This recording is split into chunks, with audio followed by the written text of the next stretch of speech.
Thank you for joining us today for our Grief Sensitivity Virtual Learning Institute. This is the second part of a two-part series. The first part of the series was September 10th and 11th. The focus of this institute is on supporting those individuals experiencing grief and loss during the COVID-19 pandemic and beyond. We're so glad to have you with us here today. I'm going to go ahead and share the results. It looks like many of you, some of you were able to join us for the first session in September. And many of you, this is the first time joining us today for this second session. We're so glad to have you here with us. Okay, next slide, please. Okay. So hello, everyone. Welcome. My name is Dr. Mindy Chadwell, and I'm a faculty trainer for the Mid-America Mental Health Technology Transfer Center. I'm pleased to be your host for this conference session, and I'm excited to introduce this session entitled Supporting Grieving Students Beyond the Basics. I want to thank our wonderful speaker for being here with us today, and a big thank you to all of you for joining us. We truly hope you find today's presentation engaging and helpful in your work. Next slide, please. Okay, to start off, I would like to cover a few housekeeping items. We have made every attempt to make today's presentation secure. If we need to end the presentation unexpectedly, we will follow up using your registration information. All attendees are muted for today's presentation and cannot share video. If you have a question for the presenter, please use the Q&A pod to ask the presenter a question. If you have a comment or link for all attendees, please go ahead and use the chat box feature. The session recording and slide deck will be posted on our website within about 2 weeks. If you attend at least half of the session, you will receive an email following the presentation on how to access a certificate of attendance. This event is captioned, so to view captions, click the arrow beside the CC box at the bottom of your screen and choose Show Subtitles. To change the size of the subtitles, click the arrow next to the CC box and choose Subtitle Settings. That's where you'll find the option to make the subtitles smaller or larger. And if you don't already, please follow us on social media and stay in touch with us. Next slide. We recently released a series of fact sheets focused on addressing various grief-related topics, including defining grief, responses to grief across the lifespan, preventive strategies and protective factors, cultural responsiveness, and evidence-based treatments. You can check those out on our Responding to COVID, Grief, Loss, and Bereavement webpage, as well as additional information for more MHTTC events and resources. Next slide. We do want to recognize that participating in this and other sessions may activate your own grief and feelings of loss. As mental health providers, we also need to care for ourselves. Please monitor yourself and practice good self-care, which might include taking breaks, it might be stretching, drinking plenty of fluids, and practicing mindfulness or whatever helps you in staying centered and grounded. If needed, here are links to helplines and hotlines, and these are also listed on the Learning Institute website. Next slide.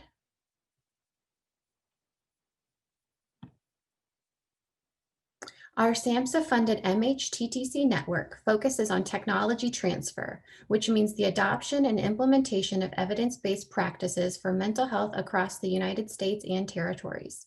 We develop and disseminate resources and provide free local and regional training and technical assistance for the mental health workforce.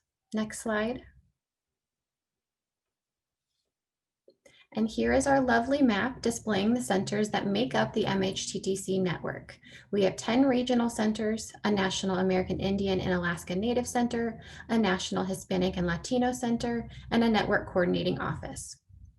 Please visit our website and find your center so you may stay up to date on trainings and resources offered in your region. Next slide.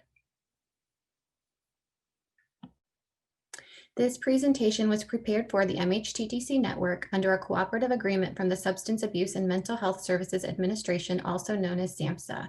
The opinions expressed in the presentation are the views of our speakers and do not reflect the official position of the Department of Health and Human Services or SAMHSA. Next slide. Okay, we are officially getting started. We have an amazing presenter starting us off today. Next slide, please. Dr. David Schoenfeld is joining us today. He established and directs the National Center for School Crisis and Bereavement, and the website is listed right there on the slide, which is located at Children's Hospital, Los Angeles. He is a professor of clinical pediatrics at Keck School of Medicine. For over 30 years, he has provided consultation and training to schools on supporting students and staff at times of crisis and loss in the aftermath of numerous school crisis events and disasters within the United States and abroad. Dr. Schoenfeld frequently speaks with over 1,000 presentations on the topics of crisis and loss and has authored more than 150 scholarly articles, book chapters, and books. Dr. Schoenfeld, thank you so much for being with us today. I will go ahead and pass it off to you. All right, well, thank you very much. I appreciate being asked to come back for the second part. On the first part, I talked more about some of the basics on how do you support children who are grieving, and also what are some of the unique aspects of supporting grief during the pandemic. And I'll refer people back to the recording if they'd like some information about that material. But for this session, I was asked to go and talk a little bit more about beyond that. So actually, if you could advance the next slide. That's just the title slide, and you can go one more slide.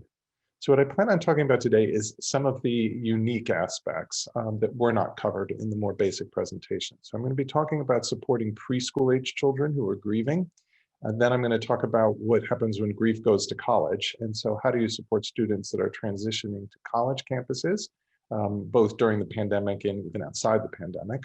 We'll talk about grief in the unique context of a school crisis when many people are likely grieving and dealing with trauma and loss.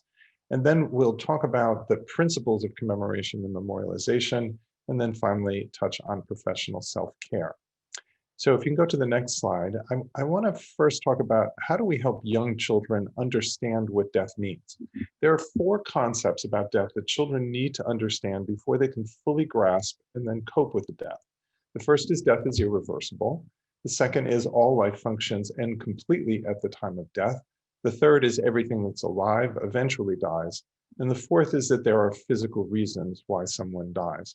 They're referred to as irreversibility, non-functionality, causality, and inevitability, and then causality in this list. Now, most children actually understand these concepts by about ages 5 to 7. Even children, though, who are much younger can be helped to understand these concepts. And children who experience a death tend to have a precocious understanding. So I've actually worked with children who are below 2 years of age who have communicated in a number of ways that they've understood most of these concepts. So let me go over them in a little more detail. If you can go to the next slide. I'm going to start out with understanding irreversibility. Children need to learn that death is irreversible and somebody doesn't come back to life after they die. They often see cartoons and TV shows where characters appear to die and then come back to life. And children may, at a very young age, view death as a kind of temporary separation. And adults may unfortunately reinforce this belief if they talk about someone who died as going on a long journey or being far away.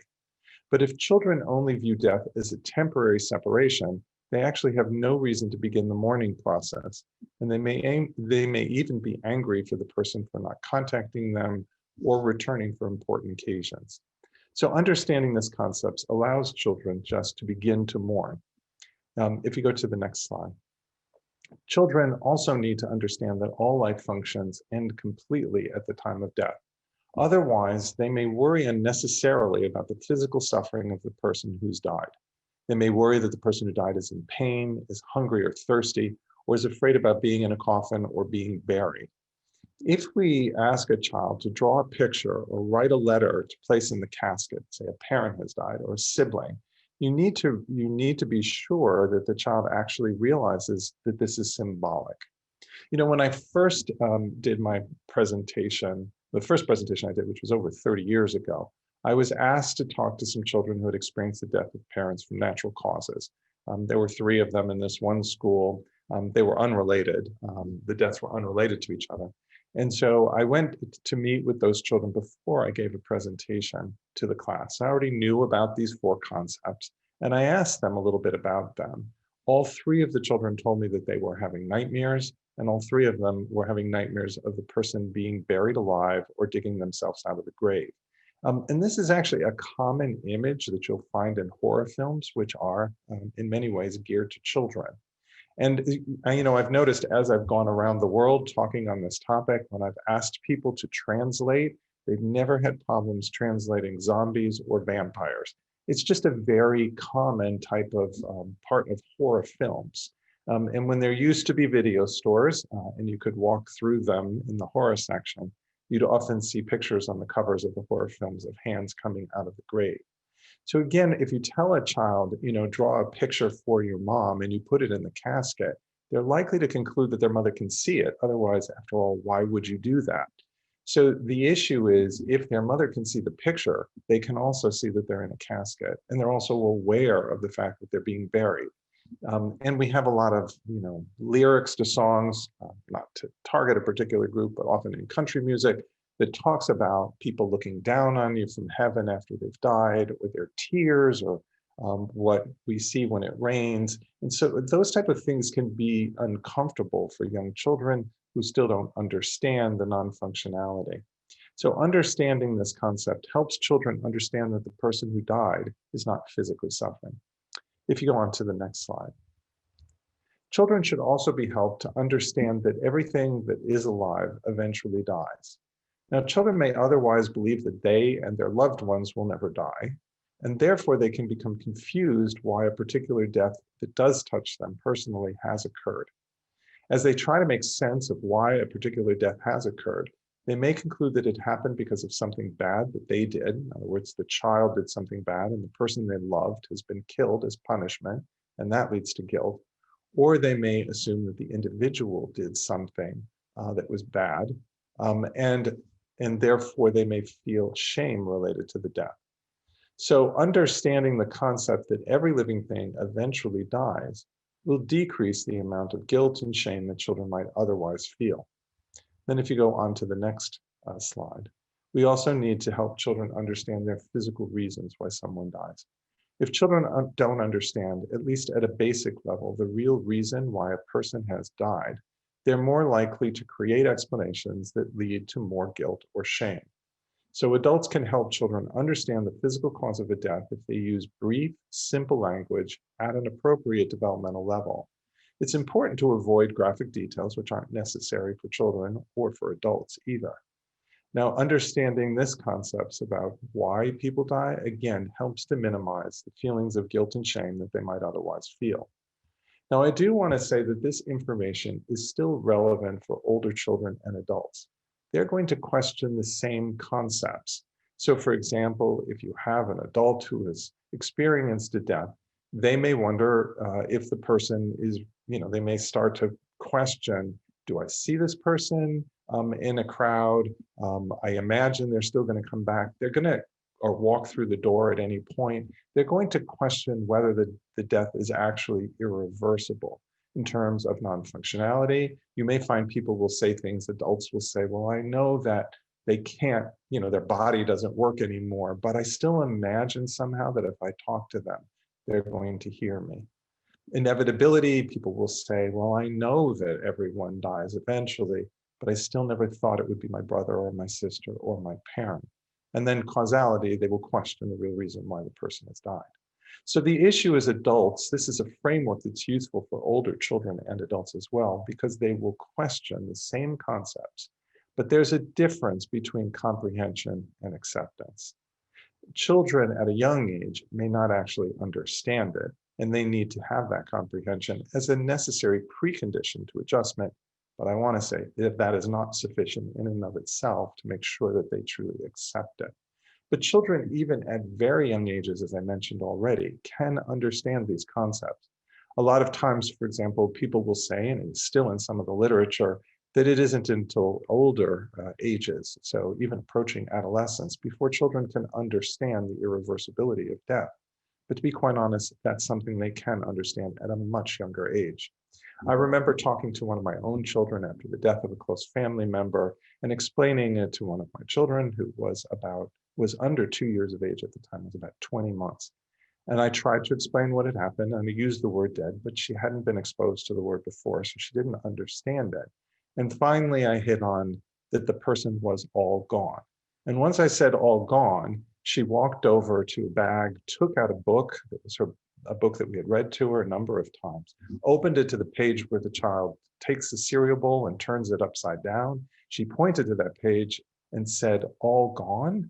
And I said, yes, the person was all gone. She never asked to see that individual again.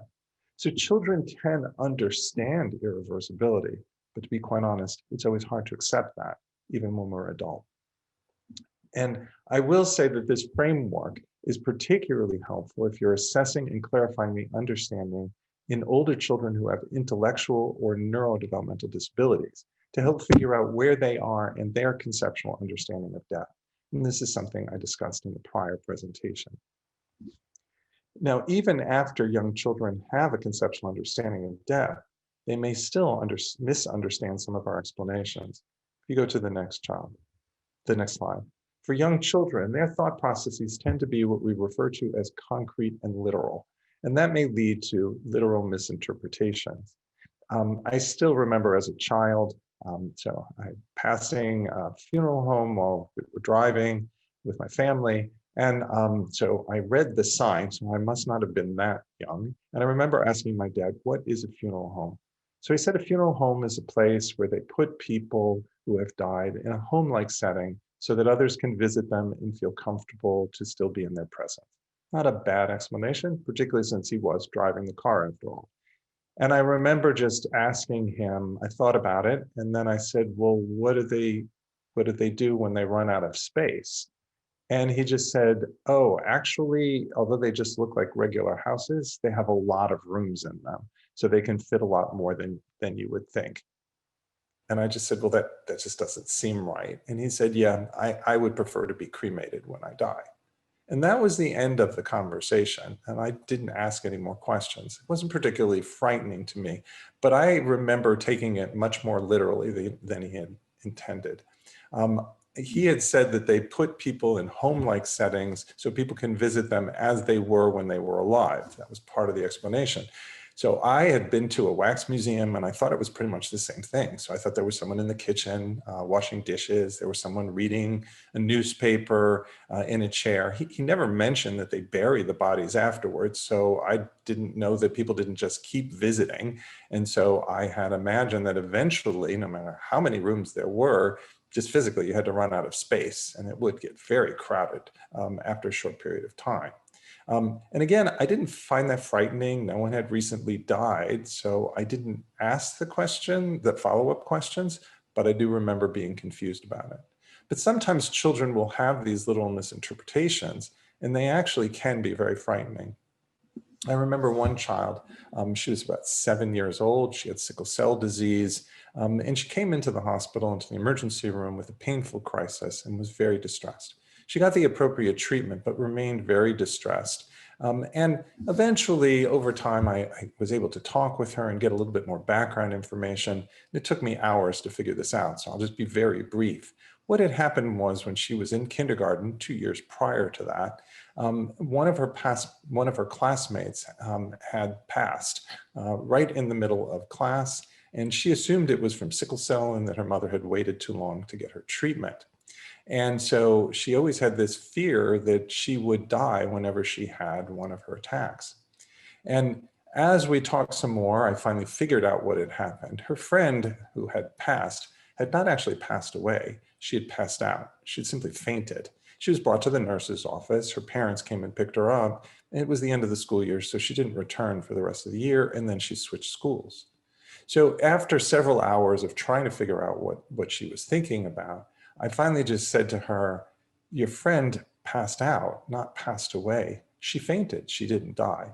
And she looked at me and she said, they're not the same thing. And I said, no, they're very different. Your friend is fine, she just attends a different school. And at that point, she just sat up and she said, oh, well, I'm feeling better and I'm ready to go home. So she had actually gotten escalating treatments and emergency room visits and hospitalizations that were based in large part on just her anxiety from a literal misinterpretation about what she was told. Children may also have limited experience and limited information, and they may make erroneous conclusions. So they're misunderstandings, but not necessarily literal misinterpretations. I remember having one child who was 11 years of age, and he had sickle cell disease, and he was admitted to the hospital. This was many years ago. He was having dizzy spells, and people were concerned they might be small strokes, what we call transient ischemic attacks that can be seen in sickle cell disease. So he was in the hospital for about 4 days when I was just talking with him, and he looked at me and he said, "You know, I'm the oldest." And I just looked at him and I said, "The oldest what?" And he said, "I'm the oldest kid with sickle cell." I just said, "In the world?" And he said, "Well, I don't know about that, but I'm the oldest one with sickle cell disease in the clinic." And I asked him, "What do you think happens when you get older?" And he said, "I suppose you die." And I said, "Well, actually, you're 11 years of age. And at 12 years of age, we transferred to the adult hospital across the street. They have a sickle cell clinic there. You don't die, you just walk across the street." And at that point, I introduced him to an 18-year-old with sickle cell disease who was also hospitalized on the same unit. They talked for about 15 or 20 minutes, and then the boy just came out and he looked at me and he said, "I'm feeling a lot better. I'm ready to go home." So that 5-day admission was simply because of a misunderstanding that he had or a misconception. So we want to be careful when we're talking to kids about death and understand that we may give decent explanations, but they may still be misunderstood, or there may be things that they've misunderstood that are based on things we have no idea that they've had concerns about. So we want to first off be careful with explanations. So if you say to a child, for example, the body is placed in a casket or a large box, and explain that. Some children do not want to look into the casket, not because they're afraid that they're going to see someone who has died, but rather because when you say the body is placed in a casket, some children will conclude that that means the head is placed someplace else, and they don't want to see a loved one who's been decapitated. Now, you wouldn't know that unless you asked the child why they had the concern. So similarly, as I did with this 11-year-old, you ask, why does that concern you? Or what are you worried about? Or what is your thinking about this? So children need to be given developmentally appropriate explanations, and simple and concrete explanations, but then asked what they understand. And when they explain it back to adults, their misconceptions, misunderstandings, and confusion are more likely to become evident, and then we can correct them.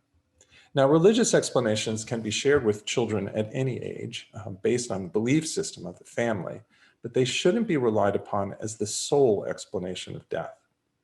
Attempts to place religious concepts in concrete terms are usually ineffective, and they provide little understanding of both the physical realities and often the spiritual beliefs. And religious concepts tend to be more abstract, and that's why they are more likely to be misunderstood by children. I remember seeing one boy who was about 6 or 7 years of age. His brother had died from sudden infant death syndrome, and he was coming into the pediatric clinic because he had stomach aches that had been going on for probably about several days or maybe even a week. And I was looking through the chart and I noticed his brother had died from SIDS 4 months ago. And I started asking questions about how he was coping with his brother's death. And I remember the parents seemed kind of, quite honestly, annoyed. This was a walk-in clinic. They hadn't met me before. They didn't think it was relevant to the reason for the visit, and quite honestly, it wasn't. And so they really didn't want to talk about it. So they kept dismissing all my questions. I asked, "Is he having any problems?" They said, "No." I said, "Is he having any trouble sleeping?" And they said, "No, they sleep fine, except since he's had the stomach ache, which we would really like to talk about." So finally, at one point, I asked if they noticed any change in his behavior. And they first said no, and then the mother thought, she goes, "Well, actually, now that you mention it, he does tend to misbehave whenever we go to church. And he didn't do that before his brother died." And I asked them, "What explanation did you give him about the reason for his brother's death?" And they just looked at me and they said, "Oh, we told him he was such a good little baby that God wanted him back at his side as an angel." And I said, "And what did you tell him church is?" And they said, "Well, that's simple. It's God's home." I said, "Well, maybe when he goes over to God's house, he doesn't want to appear to be angel material and get called back to God's side." And they just looked at me and they said, "Do you think that's what happened?" And I just remember, because I had this image that he would wake up every Sunday morning His parents would tell him that he had to behave this time in church or they were going to kill him. He was sitting there thinking, if I do behave, God's going to kill me. And he doesn't just threaten, he actually does it. And he sat through church trying not to be struck dead. That explanation wasn't helpful for him. And so we just need to recognize that religious concepts, again, can be shared and explained to children, but they have to understand what happens in physical reality as well. Now, I've spent my time so far talking about very young children. Let me switch now to the other side and talk about what happens when grief goes to college. If you can turn to the next slide. Now, whenever a death occurs, transitions to college for kids can be difficult, even in the best of times. But it can be particularly difficult after, a recent death has occurred. So it's always stressful to go off to college. It's exciting, but it's also stressful. But if you're grieving, it's much harder. This is a time when students are separated from virtually everything that's familiar to them and comforting. They are separated from their family, their friends, their own bed and bedroom, and comfort food. My kids have both told me that they didn't know exactly what to call it, but they said that the food at college was the opposite of comfort food. And often they just had trouble even just eating it when they weren't in distress, and really looked forward to coming home and getting some, homemade food. But they're also separated from their place of worship, their favorite park, maybe a contemplative space they had in their backyard or in their house, really everything that's familiar and reassuring to them. And then they find themselves in a foreign environment where they're expected to make friends and often assumed to be having fun all the time, both of which is very difficult to do when you're grieving. And they typically lack privacy, even in their bedroom or in the bathroom. There's seemingly no place and no person there where you can express your emotions honestly. And this may make them feel both self-conscious about their grief and heighten the sense of isolation, which is typically felt by grieving children. They may also be unfamiliar with the counseling and support services that are available on campus, such as peer-led bereavement support groups, which are in many campuses across the country. The academic impact of grief that I discussed at length last session may make the student anxious about the new academic expectations as well.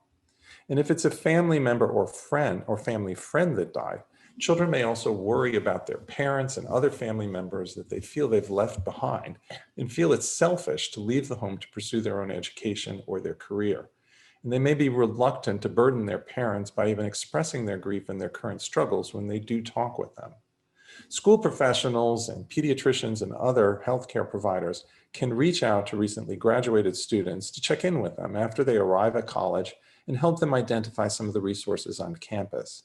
After a school crisis event, it's often helpful to stay in touch with alumni and invite them to share in commemorative or memorial activities, such as around the 1-year mark, and provide opportunities during college recess to visit with teachers and other school staff that have established meaningful relationships with students. I'm working with one school now that had a school shooting and several students that died, and they're actually approaching their 1-year mark. And what they have done, since they're doing all of their commemoration remotely at this point, because the school is still not open for students, they've actually put in, based on this recommendation that I just went over, kind of a page where it lists a schedule for alumni of the high school. It's a public school, but for students who have recently graduated, particularly those who graduated recently and knew the individuals who died in the shooting, but it's a schedule when their teachers are available to meet with them. So and it just says, if you want to visit and check in with your prior teacher, here's when they're available and they look forward to seeing you. So we can do that. We can do that even during a pandemic. Obviously, when it's not a pandemic, allowing students back on campus is easier, but we can do it virtually. I will point out that during the pandemic, this is an even more difficult time for students who are on campus. And it's also challenging if they're home, of course. But if they're on campus, they're probably even more isolated because of the current concerns about spreading the virus. So I'm going to transition now to the next topic, if you advance to the next slide, and that's the unique challenges of grief in the context of a school crisis. A death of a member of the school community, whether that be a student, teacher, or other staff member, can have a significant impact on many, if not all, of the school community. And this may magnify the reactions of individual students. One person crying may prompt others to start crying. But one act of compassion can also inspire others. Positive and negative coping mechanisms are shared and multiplied, just like grief on steroids. So you'll see more of the reactions, and they may be more significant. Information also spreads very quickly, including rumors and false information. And that's one of the reasons for sharing information as soon as it becomes available and is verified, and to inform the entire school community, hopefully at the same time to the extent possible. When the information becomes available outside of school hours, it may be useful to inform the staff first so they can then know better how to talk to the students, but you still want to do that informing as rapidly as possible. When information is instead first learned from other students, such as through social media, students are more likely to seek updates and advice from other students or outside external sources. And you really want them to see the adults in their lives and the adults in the school as being positive supports and well-informed and well-intentioned. Educators and other school staff, including school mental health professionals, are also likely to be grieving the death themselves. In some situations, the students may be grieving less than the adults do, because the adults may be impacted even more, such as when the death is a member of the school staff, who's a friend and colleague of other staff, or when the death is of a student who actually had more connection to the staff than the current students do.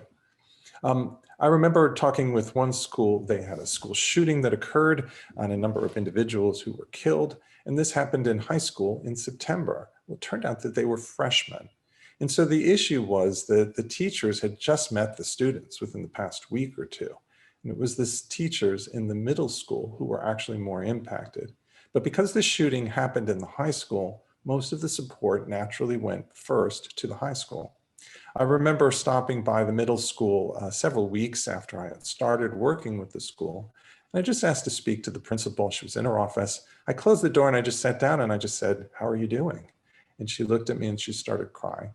And she explained that, they knew the students who had died. They were the ones that were grieving, but no one had come and spoken to them before I did. And so whether or not the staff know the child more than the students do, we have to understand that they often are more impacted by the losses, or at least are impacted to at least the same degree. But the challenge is we ask kids to come back to school after a school crisis and do their best and try and learn the best they can. But we expect teachers to show up on time, to stand in front of the class, to conduct their lesson, and to help all the kids that are grieving in the classroom. And that can be a big ask. So we have to recognize that the adults are often even more impacted than the children.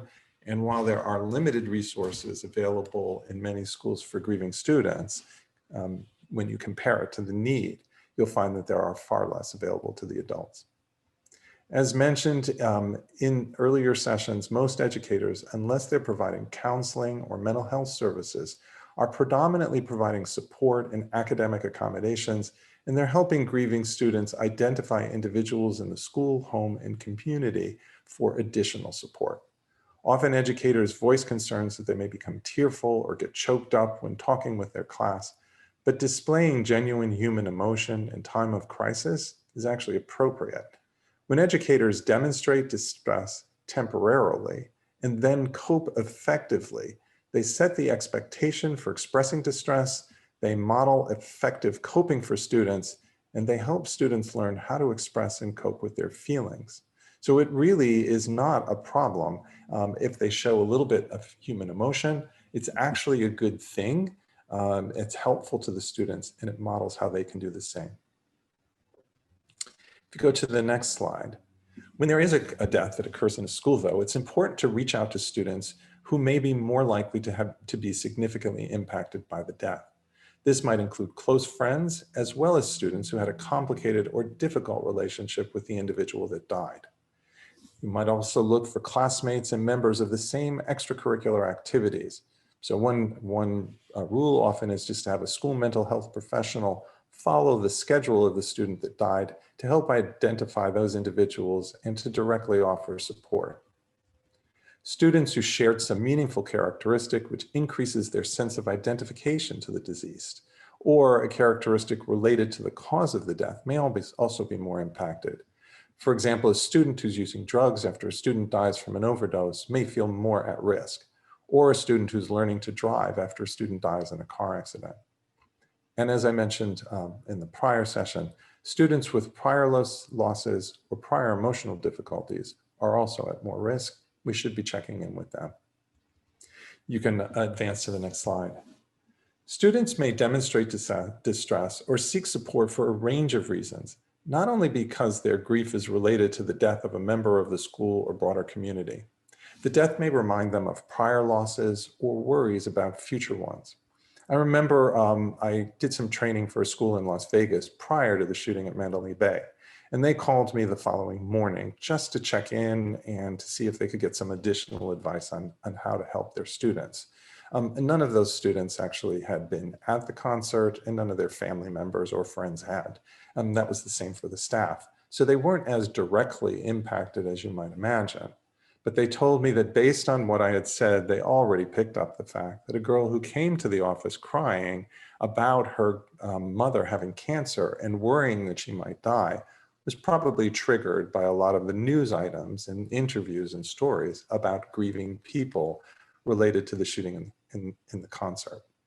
And in the school that I met with the following day in Las Vegas, I mentioned that phenomenon, and one of the teachers just said, oh yeah, one of my students just a couple hours ago, I was in the middle of math class and he ran out of the room crying and I couldn't understand why. So I ran after him, found him in the bathroom, and he was just sobbing because his grandparent had died, months prior. And I remember the teacher just looked at me and said, I didn't know what to do. I mean, he's sobbing in the bathroom.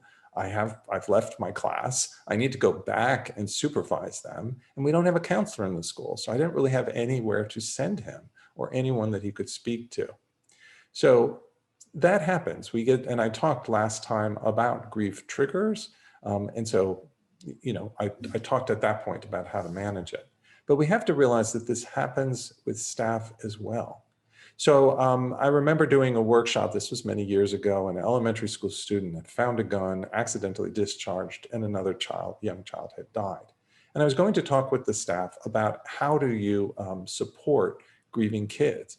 And while I was doing the workshop, one of the teachers started crying, and we had to stop the workshop just to comfort her. And at that point, she disclosed for the first time that she had miscarried, but she had miscarried 20 years prior. So the thing is that you have to realize that as you start to support grieving kids and grieving adults, this may be seen as an invitation and an opportunity to disclose and process prior traumatic experiences and losses. Students may also find comfort in the shared experience of grief and the shared experience of mutual support. Communities do come together when there have been school crisis events, and they may actually welcome that cohesion, that social cohesion. Or they may actually accompany friends to help them obtain the support that they need.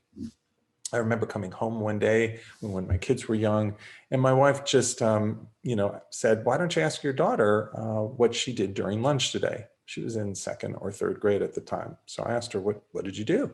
And she said, well, I went to Banana Splits. And I said, well, what's Banana Splits? And she said, well, it's a group at our school for children whose parents are divorced or separated. And I looked at her and I said, are you worried about something about me and mom? And she said, no, Dad, I'm not worried about you. And I said, well, then why did you go to the group? And she said, one of my friends, her parents are getting divorced and she wouldn't go by herself. So I went with her. And then she looked at me and she said, and they served brownies. And I said, dude, you can't go to a group just to get brownies. She said, no, I didn't do it just for the brownies, but the brownies were really good.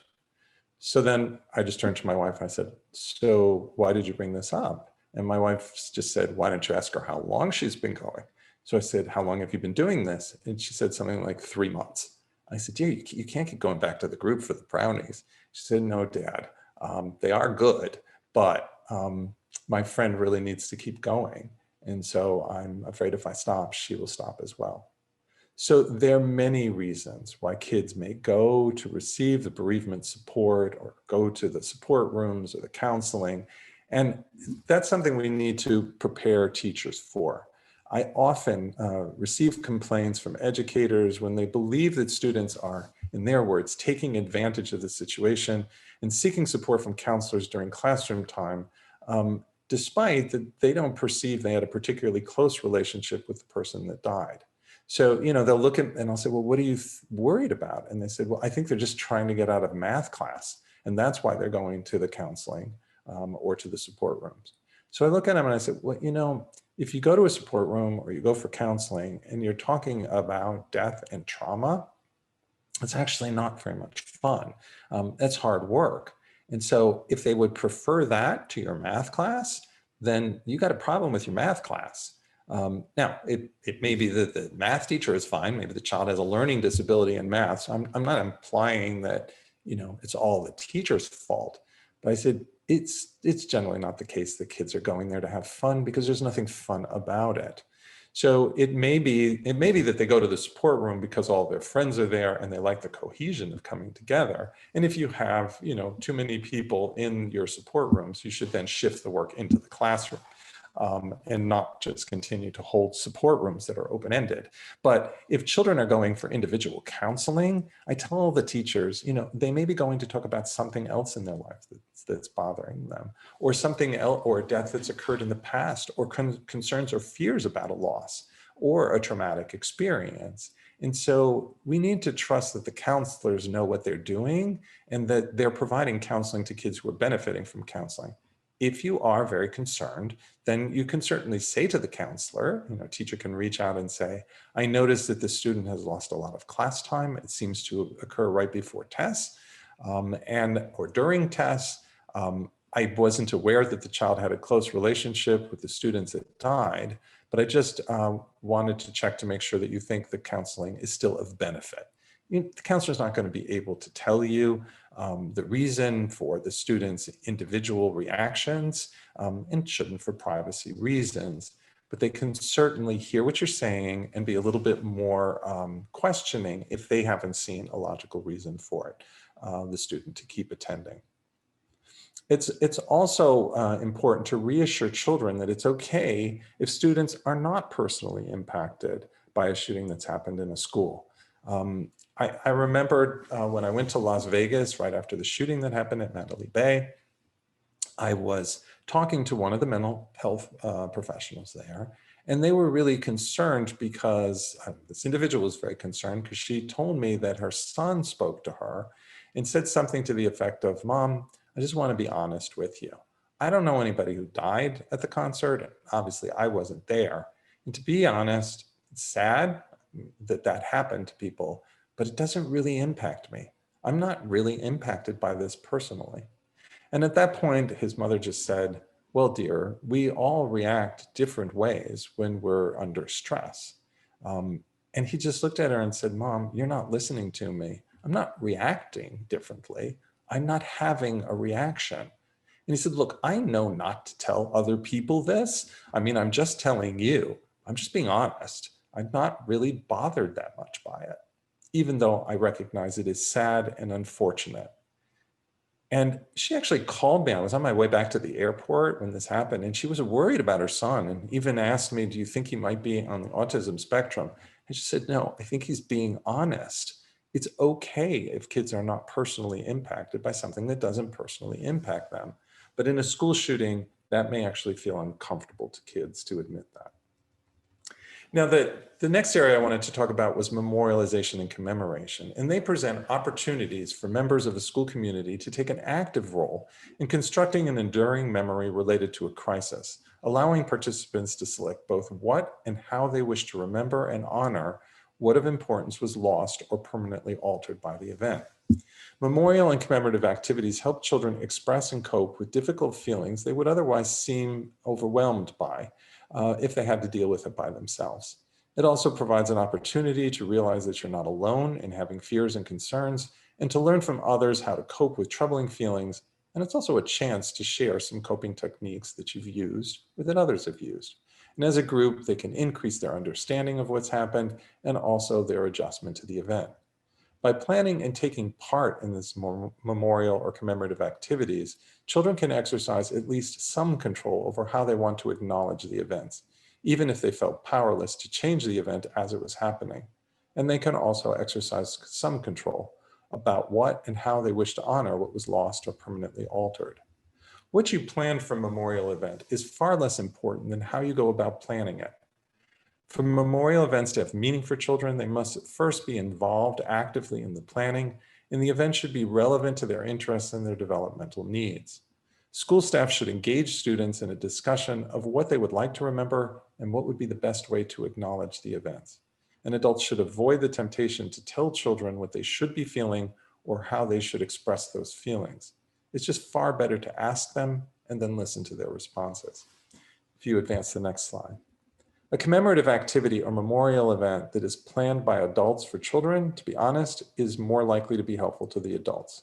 I remember talking to a group of school staff, and they had actually proposed planting a memorial garden after a crisis event in their school, and they had sought funding, but they were denied the funding, so they weren't able to do it. And I remember during this workshop, they had said that that was, unfortunate, and it would have been helpful to the children. And I asked them, did the children ask to do this? And they said, no, we just thought this would be good for them. And so I said, well, let's imagine that I thought it was going to be good for you. And so I arranged for plants, and they're all waiting outside with fertilizers and shovels. And as soon as we're done with this workshop, you're expected to go outside and start planting a garden for the convention center or wherever we were meeting. Would that be helpful to you? The point is, we really need to ask people what's helpful for them and let them decide. Thoughtful memorial responses that evolve out of an ongoing discussion of those who are impacted by the crisis about how they most wish to remember the victims should instead be encouraged and facilitated. Now, often these efforts rely on symbolic activities that are meaningful and expressive, and that's actually what makes it most therapeutic for the survivors. I often give this example. I worked with two different elementary schools after school shooting. They both had the same question about what to do with the child's desk. And they both handled it differently. But the one thing they did was they talked to the kids, and they asked the kids what they would like to do. They had an empty desk in the classroom. The kids didn't want to see the empty desk, but they also didn't want to remove it because they felt the student was at some level still part of the class. So what one school decided was that they took all of their belongings out of their desks at the end of one school day, put it on their chair, and then the custodians came in and scrubbed the surface of all the desks and randomly reassorted them. And children just took the clean desk that was in front of their chair and put their things back in the desk. And that way, the desk was still part of the school, but no one knowingly sat at it. And so that was a simple solution. It didn't cost very much money. It's good to reorganize desks periodically and certainly to clean them. So it's kind of a useful activity. It didn't require any money, and it didn't require much adult intervention except for the cleaning of the surface of the desk. Another class came up with a different solution. They talked about what that student represented to them and what they respected of that student and what they would miss of him. And it came out that he was a good reader. He was advanced in his reading skills, and they were second graders. So this was something that was a high priority for the school as well. So what they did was they took his desk and they put it at the back of the room and they put books on it. And when children finished their seat work, they had the opportunity, if they wished, to go to his desk in the back of the room and to take a book and to read in that space and to honor and remember his strengths and what he had accomplished. Now, I thought both of these were very appropriate and very thoughtful. And you can imagine just the conversations show the respect for people that have died and how we express our grief. Schools that instead rely on formal means of memorialization, such as placements of plaques in the hallway or scholarship funds, may inadvertently establish precedent. At the time of subsequent deaths of students or staff, people may question why similar memorial activities were instituted. For example, the friend of a child who dies from cancer may question why more was done for a child who dies from gunfire. Or classmates of a student who died by suicide or drug overdose may question why the death of their peer is not acknowledged in the same way other losses were. Meaningful, symbolic, and respectful memorializations that are based on the individual's response to the loss can instead be developed and implemented universally for individual losses that impact the school community. Formal memorials, such as statues, particularly when they're placed in a central location, may also serve as traumatic reminders. The death of living memorials, such as trees, may cause distress among survivors. So for example, I always say, don't plant the same number of trees as the number of people who died, because then when one of them dies, somebody's life will have ended again, symbolically. Now, there are, of course, exceptions to all of these. I think last time I talked about some work that I had done with the Flight 93 Memorial. This was the flight that had crashed outside of Pittsburgh, and they had a national park that's dedicated to the passengers on that flight that sacrificed their lives so that their plane would not crash in a heavily populated area. And what they did was they planted a ring of trees. It's a long ring of trees because it was all the passengers and crew on the flight. And they had one tree of the same species and same size planted to represent the life lost of each one of these heroes. And I remember talking with them and I said, I really don't recommend that you have the same number of trees because one of them can get sick or die. And I remember the person in charge of the national park looked at me and said, we are the National Park Service. That's what we do, is take care of trees. We are watching these trees throughout every day. We will know if one gets sick, we will help it heal, and if we can't, we will replace it with the same size tree that will look the same. And so I said, okay, you are the exception that proves the rule, because I will tell you, most public schools or private schools do not have the National Park Service to monitor their trees. And so I caution them a little bit about living memorials and how to do that carefully, but non-living physical memorials can also become damaged or worn. So you have to make sure that they are also taken care of. Now, mental health professionals may actually discourage commemorative or memorial events because they worry that these activities will trigger traumatic reminders. But in addition to any trauma that are experienced by children, many will have experienced loss. And those activities can help them acknowledge and cope with their grief. I do remember getting called from someone who ran the yearbook at a school because the principal would not allow them to place a picture of the student who had died in the yearbook because they didn't want to have a traumatic reminder. But we want reminders of individuals that we care about that have died, and it's part of how we make meaning and cope with our grief and our loss. If you go to the next slide. We do have to realize, though, that this can be complicated. Children and adults may have very different needs and interests related to commemoration. For example, children who had a friend or family member die as a result of the crisis may actually resent a focus on the heroic efforts of rescue workers. Children who have experienced the death of a family member or friend from an unrelated cause may actually resent all the attention paid to losses associated with the school crisis that's the focus of the commemorative activities. There have been several situations where the shooter was actually popular and well-respected and ultimately took their life, leaving friends and relatives conflicted on how to grieve that person's death. Those who have different needs should have their views respected, and children who are uncomfortable shouldn't be forced or even coerced to participate in particular events. Some children who were not as directly impacted by the crisis events may simply not be interested in focusing a great deal of ongoing attention to the event or resent having their school experience become defined by the crisis. The apparent disinterest, though, of students may also be related to a sense by students and staff that there's nothing they can actually do to change either the events that happened or the impact it's had on victims or others within the community. And finding ways for them to help others, even if it isn't related to the specific crisis, can help in their recovery process. So I've found, for example, that a lot of what we do with schools is a day of community service, because by giving students and staff an opportunity to do something to help others, it makes them feel more empowered. Now, school staff, administrators, and even school mental health providers who are either personally impacted themselves and or feeling unprepared by virtue of limited training or current resources or supports may opt to avoid addressing crisis events for fear of saying or doing the wrong thing. And I discussed this in the prior webinars I did. If you go into the next slide. Another challenge relates to balancing the needs and desires of families of victims who may be insisting on more frequent, continued, or more intensive memorial and commemorative efforts with those of the broader school community who may be talking about trying to move beyond the event. One strategy is to try and clarify what each group is trying to accomplish. Often what seems like a conflict can actually be reframed as just different ways of trying to accomplish the same goal, of remembering and honoring that what was lost or permanently altered. I've been to schools now where there's been stabbings or shootings, and the parents have been insistent that they want photographs of the kids prominently displayed in a location where everyone can see it every time they walk into the school, often near the front entrance. Whereas the staff and the students, they were saying they don't want to be reminded of the murders every time they walk into the school building.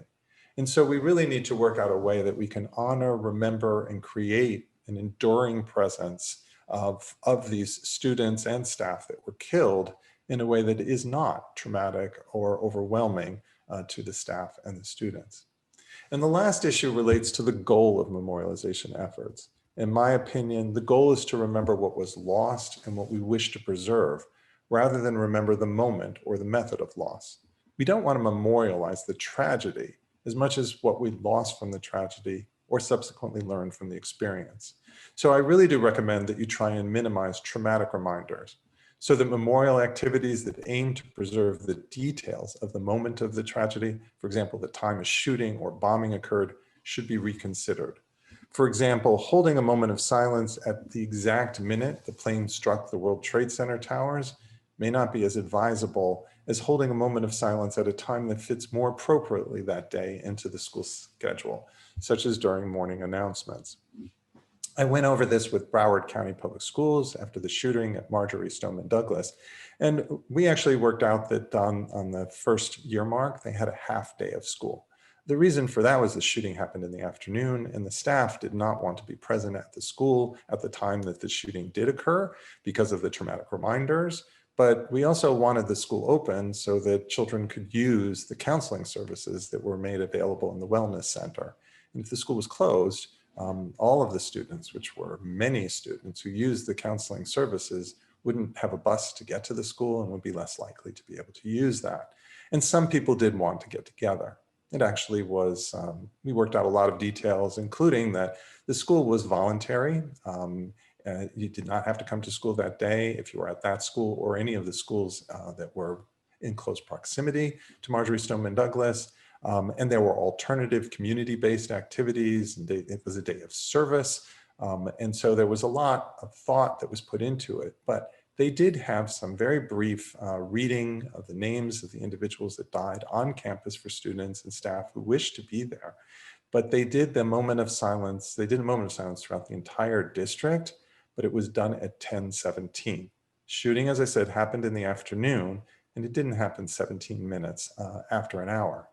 They picked 10:17 because it was halfway through the morning session, and the number 17 was picked because 17 individuals died. So what they did was they picked a symbolic time, but not a literal time.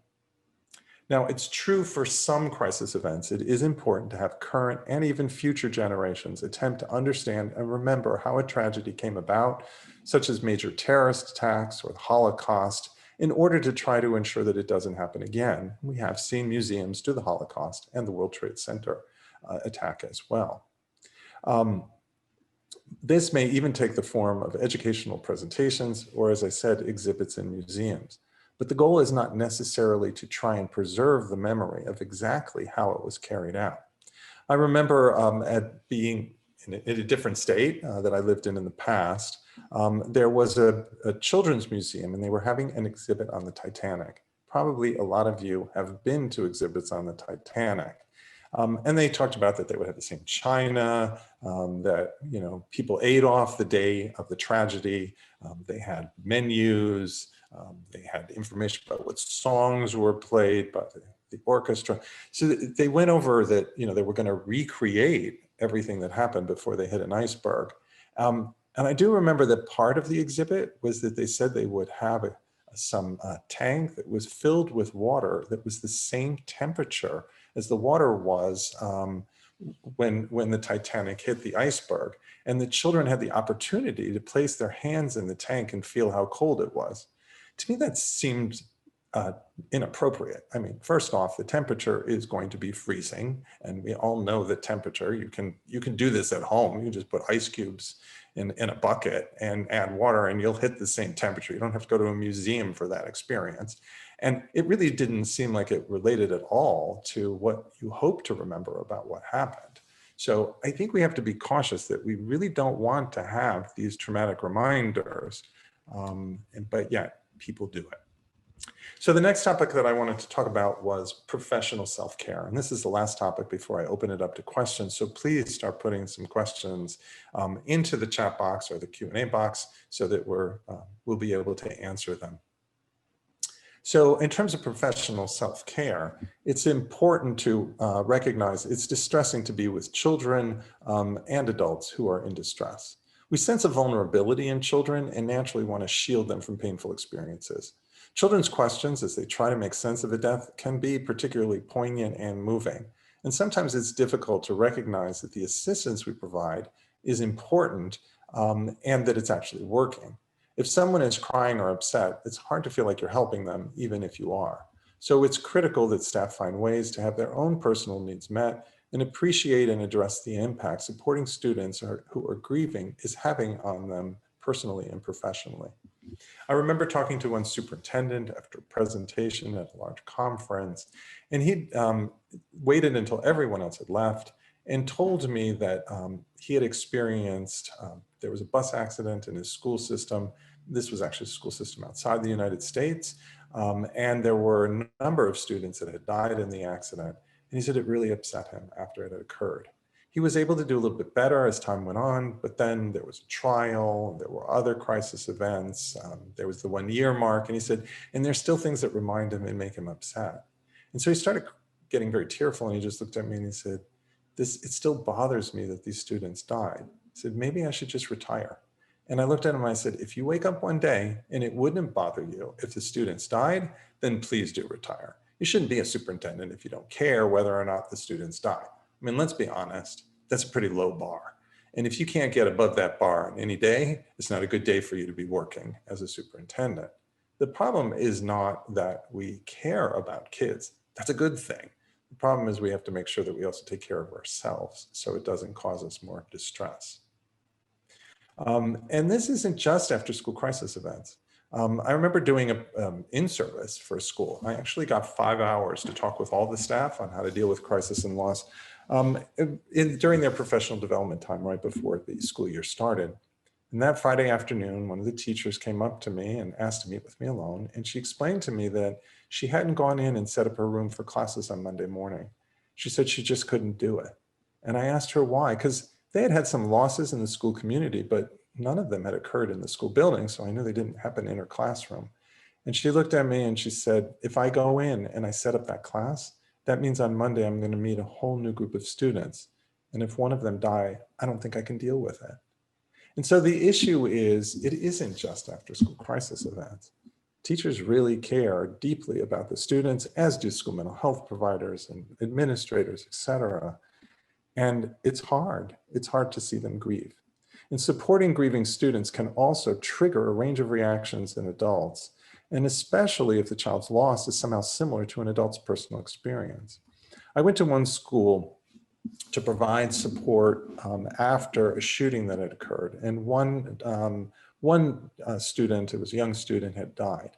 And I did a presentation for the educators, and I went over, a lot of what I've already discussed in this webinar and the prior one. And it was the end of the school day. And the following morning I came back and the principal greeted me at the door and she said, you got to go talk to this teacher. She's been crying ever since you did your presentation. So I go to meet with her and I'm like, what's going on? And she explained to me that it wasn't until I made that point that she understood what was happening to her. She said that she wasn't there the day the shooting happened, and she actually had never met the child that died. But for some reason, she was really deeply impacted by it. She was having trouble sleeping. She couldn't concentrate well. She was feeling very sad. And she just thought it was out of proportion to her personal involvement. And she said, and then when I made the comment, it finally hit her. She hadn't made the connection consciously, but the child died on the day her brother was murdered 20 years prior. She said she always had anniversary reactions, but they only lasted a day. And this one had lasted many weeks. And she said, it wasn't until you helped me understand that I figured out what happened. And she said, I grieved last night, but I'm done now for another year. So she said, thank you. I just wanted to thank you for giving me that information because it was so helpful to my healing. Now, even when the circumstances are quite different, the simple, powerful reality of a grieving child can raise thoughts, feelings, and memories concerning the adult's own family and friends. So we all can be impacted by this. If you go to the next slide. Exposure to the suffering of others can lead to what we've called compassion fatigue. Empathy involves understanding and taking the perspective of another person, but compassion goes beyond that. It requires empathy, but it includes the additional step of wanting to help and or desiring to relieve the suffering of another. The word compassion actually has two Latin roots, which mean to bear or suffer together. And this element of sharing someone else's suffering is generally coupled with warnings about compassion fatigue, which tend to imply that compassion is necessarily tiring or exhausting, as if you just have a finite reserves of compassion and you're going to just deplete it if you care too much or about too many people. But it can also be gratifying and bring meaning to the work that we do. If you go to the next slide. And this is most likely to occur when providers have realistic objectives of the purpose of their interactions. For example, if you're working with children who are grieving, the goal isn't to take away their distress. It isn't to make them happy, but rather it's to help them learn to begin to cope with it. You also need to feel you have the skills and resources to provide meaningful assistance, that you're allowed and empowered to provide that support, and you're aware of and have sufficient support to deal with the personal impact of the work. Compassion does require more emotional exertion, but just like physical exercise, it's tiring in the near term, but ultimately energizing and increases the capacity for subsequent exercise. The capacity to provide compassionate care can increase with practice and decrease the risk of burnout. And ultimately, we need to create a culture where it's just okay at times to be upset when upsetting things do happen, and where everyone looks out for each other, normalizes asking for help, and models a willingness to accept and give assistance. If you go to the next slide, I'm just going to end with a couple of brief slides to tell you about some resources. This is the Coalition to Support Grieving Students website. It's grievingstudents.org. And there you'll find over 20 video-based trained modules. Most of them are about 10 to 15 minutes long, and they go over as a wide range of topics, from how do you talk to children about death, what are children's concepts about death, how do you help support them through funerals, all the way up to dealing with school crisis, suicide, and other more complicated situations. And I've discussed this in the prior webinar, so I'm just going to, if you go to the next slide, also tell you that you can view the website for the National Center for School Crisis and Bereavement. We coordinate the coalition, and therefore we run that website as well. But this website has more information about supporting kids during crisis situations, including some guidance documents about how to deal with the death of a student, as well as the death of a student from suicide. And you can just go to schoolcrisiscenter.org for that. And actually, if you just advance to the final slide, this is just contact information about how you can reach the National Center for School Crisis and Bereavement if you have questions and would like further information. So at this point, I'm going to open it up to questions. And Mindy, I think you're going to tell me what questions you've gotten so far. Yes. Well, thank you. Thank you very much, Dr. Schoenfeld. We appreciate you sharing your expertise as well as the excellent resources. Thank you. We do have several questions in the Q&A pod, so I will turn it over to Dr. Britt Liebzek, who will lead us through our Q&A portion today.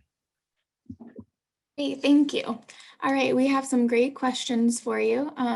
One that you shared some resources for already that we got a few questions about are what are the recommendations for memorialization or commemoration for the death of a student by suicide? That's a great question. And And we do have a module just on suicide and do talk about the specific challenges with suicide. So first off, what you want to do is first recognize the grief and the loss experienced by the students and the staff members. When somebody dies and we lose them, it is very real, and we do need to honor and acknowledge that. We don't, though, want to glamorize suicide as a way of getting extensive attention. So we want to focus in any of our commemoration or memorialization on these less formal techniques. So you don't want to think that the way to get a plaque in the school, if you are already feeling disenfranchised and you're not a particularly successful student, the only way you can get that is if you kill yourself, or a scholarship or a building named after you. So that's why we don't want to glamorize the cause of death. But what we do want to do is acknowledge that we've lost a member of the community, and that makes some people sad, those who were connected with that individual. It may also be unsettling for individuals that didn't know the person, but do know that someone from their community has died. And you also want to use it as an opportunity for identifying other people who may be at risk of suicide, or who are depressed, or who are grieving. And so you do want to spend some time talking about kind of secondary, the prevention of suicide postvention. We have some information on some of the aspects of doing that. But in terms of the grief, you do want to allow children to express their feelings related to the loss that's occurred. But you don't want to focus necessarily on the cause of death other than for the postvention reasons.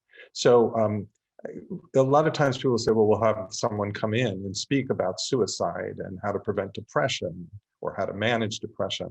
I think you also have to be careful about that. People who are grieving and are very sad, that's not the best time necessarily to be talking about depression in general, because so many people will have some of those feelings, and you might make them think they're at risk of suicide when maybe they aren't. To the same degree. So you want to be cautious to make sure that you're giving some education and information, but often what we do is more day of community service or some other way they can help each other and help people in the community. It doesn't necessarily have to be about suicide. So it isn't necessarily that they go out and talk about suicide. Maybe they do that at another time, but you certainly do want to do the suicide postvention work at the time, to try and make sure that you pick up other students who may be at risk. Other questions? Great, thank you. Another question was regarding the 4 concepts about death at the beginning of your presentation. What are some cultural differences or considerations for how these ideas can be presented to children? So there's a specific chat question about how concepts may differ in Eastern cultures. Okay. So there have been some studies that have looked at cross-cultural comparisons. Actually, that was one of my earlier research projects, was to do a cross-cultural comparison of Israeli and American children on their concepts of death. And one of the individuals, Sarah Smolansky, who developed a commonly used death concept questionnaire for children that can be scored, actually was my co-author. It turned out she was on sabbatical in the United States, not far from where I was doing my fellowship. We had the opportunity to meet and collaborate and compare pre-kindergarten to second graders on their conceptual understanding of death. What I will say is that the literature has suggested, and our own research, is that there are small differences, but actually children's conceptual understanding of death is pretty much the same across cultures. So I think in our particular study, for example, children might understand certain things differently a little bit earlier in Israel, because they had a day each year where they recognized those who had died in war, and they talked more about death. So they tended to understand a little bit more about irreversibility, and they understood a little bit more about some of the differences, but others of the concepts were the same, and the differences, quite honestly, were small. So I think the main thing is that there may be cultural practices that are different, but there probably isn't major differences in the conceptual understanding. So in some cultures, for example, you show your love for someone by speaking the name of the deceased, And there are others where, out of respect, you don't utter the name of the deceased for a year. So there are differences in cultural practices, but their understanding is probably similar.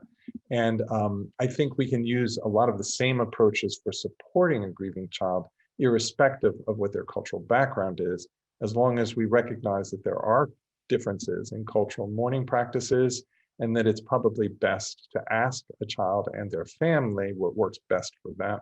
And I always tell people, don't presume that you know something about how they will grieve based on what you believe to be their ethnicity, their country of origin, their religion, etc. Because first off, we often make the wrong assumption of what is their background, but also that generally leads to stereotypes, which can cloud our ability to observe what's really most helpful for a family.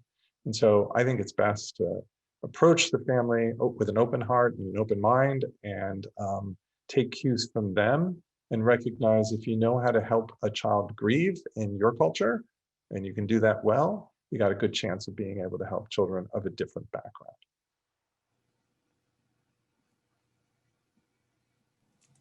Excellent, thank you. Dr. Chadwell, do we have time for additional questions? I just want to make sure we're Yep, we do. back here. Excellent. Okay. Another great question was about, this was an example, came with a specific example. With the COVID pandemic and the deaths resulting from that, death is inevitably becoming a topic within the school setting. How do we work with students and parents when parents are unwilling to open up that conversation about death with their child? So the example that this participant shared was that there was a student who wasn't wearing their mask appropriately. A staff member told that student that it's important to wear a mask because people have died from the virus. And his or her mother got very upset that death was even brought up with their 4th grade son. Yeah, so well, there's multiple parts to that question. So first off, the pandemic is obviously raising people's concerns about death and causing multiple deaths, which are, which children are confronted with and need to deal with. And it's coming up extensively in the media. So it is understandable that schools are talking about this more. And I think last time during the last webinar, I talked about our Grief Sensitive Schools initiative. And we're working now with multiple major school districts implementing this throughout their entire district for all of their staff. And there are over 2,000 grief sensitive schools even prior to the pandemic, and that's growing. What I would say, and there is a guidance document, by the way, and if you go to either of the websites that I mentioned, the National Centers or the Coalition's website, you'll find a banner on the top, and it does it points to a web page that deals with COVID-19 pandemic response resources. If you go there, the first document that you'll see actually talks about the unique challenges of supporting grieving students during the pandemic and highlights the resources in the coalition that help address them. So I encourage people to take a look at that, and I discussed that last webinar. But what I would say here is that if there's a difference between supporting a child who's grieving and talking about death as a risk. And so in this situation, we have a tendency often to try and compel children to take certain actions by using fear-based messages. If you don't do this, you can die. And I would actually say that I think it's appropriate to talk about death with children. I mean, it appears in children's books, and it appears in their cartoons, it appears in movies that are geared to very young children. So it's always talked about with kids, but we should be able to talk about it directly and honestly. But I probably wouldn't tie it into threats or making kids do something because they otherwise would be afraid of dying. I think we've used too much fear-based messages, particularly geared to children, and I think that isn't the best way to motivate behavior. What happens if a child is not wearing their mask properly? What I would say is, oh, Jonathan, your mask isn't covering your nose. Remember, we have to cover both the nose and mouth. Let me show you how you can adjust it. I'll demonstrate with my own mask where it should be placed. You don't have to say you better do it or else someone's going to die. Because if kids are too concerned, if we use fear-based messages too much, it may actually be counterproductive. It may lead to kids just having a sense of fatalism. If every time I touch my face, I'm going to get infected and die, then I can't not do that. I can't never talk to anyone for a year. So it's just, the virus is everywhere. It's on every surface. I give up. I'm not even going to try. So that's just fatalism. What can also happen is they may actually think you're exaggerating the risk. So this kid might come home and say, Mom, my teacher said if my mask didn't cover my nose, I'm going to get COVID, and then find out he didn't get COVID, and then say, you know what, people are exaggerating the risk, and so I don't believe anything they say anymore. So they just discredit rules, all of them, because they didn't believe it. Or they may get so scared that they may actually take the exact risk that you're warning them against, just because they know they're eventually going to do something like that, and they want to just prove that they're going to survive. So we've had some instances where kids have gotten together, generally teenagers and young adults, with someone known to be infected, and bet on who's going to get infected first, these COVID-19 parties. They know that they can get infected. That's why they're placing the bet. And they're doing it in large part, I would imagine, not because they think it's harmless, but because they're scared and they want to prove they can actually be with other people and not get sick because they're afraid. And so I think we have to realize that excessive fear can actually be counterproductive and lead to reactive risk-taking and counterphobic behavior and a lot of the reactions I talked about. So I guess I would, for this parent, say it's probably best not to imply to the child that if their mask slips in fourth grade class that they're going to die. And they're not, we also, the deaths of other people isn't something that I would try and have the kid feel was their responsibility. That just leads to excessive guilt. But when parents don't want to talk about death, that's a separate issue. And I do think when deaths have occurred, we do need to talk with children about it. Thank you. We had several questions for people who are concerned about, especially adolescents who are grieving but refuse to see a psychologist or are not interested in that, and how to best engage them or help them. Yeah, so the children may not wish to talk about the grief in particular settings such as school. They may not, they already feel self-conscious and isolated, and they may seek to even keep the death a secret. We had kids in New York City schools who did not tell the school that a parent died on 9/11 because they didn't want to be one of the 9/11 kids. And so individuals may wish to keep their grief private, or they may worry that if they say something in school, even if they meet alone with the counselor, they have to walk out of the counselor's room and go back to class, and they may not feel that they'll be able to hold it together. So there are many reasons why kids keep their grief private. And it really isn't for us to say that they need to talk about it with the school counselor at school. What we want to do is make sure that they're talking to someone. And so we can help them identify where can they get that support. A children's bereavement center in the community. They're now doing a lot of the work online. They have bereavement camps.